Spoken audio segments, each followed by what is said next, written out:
The ice instrument is made of frozen water. We're made of melted water. And that physical connection opens the door for a spiritual connection. And for me, when I listen to an ice instrument, it just makes me happy.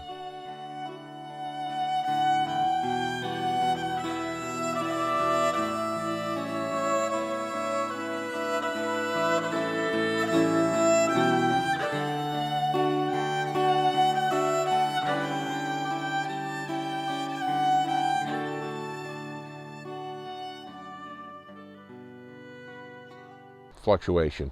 And that eventually led me to realizing that I need to build my own architecture that can ventilate the heat from the audience away from the orchestra. And that's how we came to the basic design of the concert hall that we have with the two domes. Song or dance, what are we? So I say thank you for the music, for giving it to me.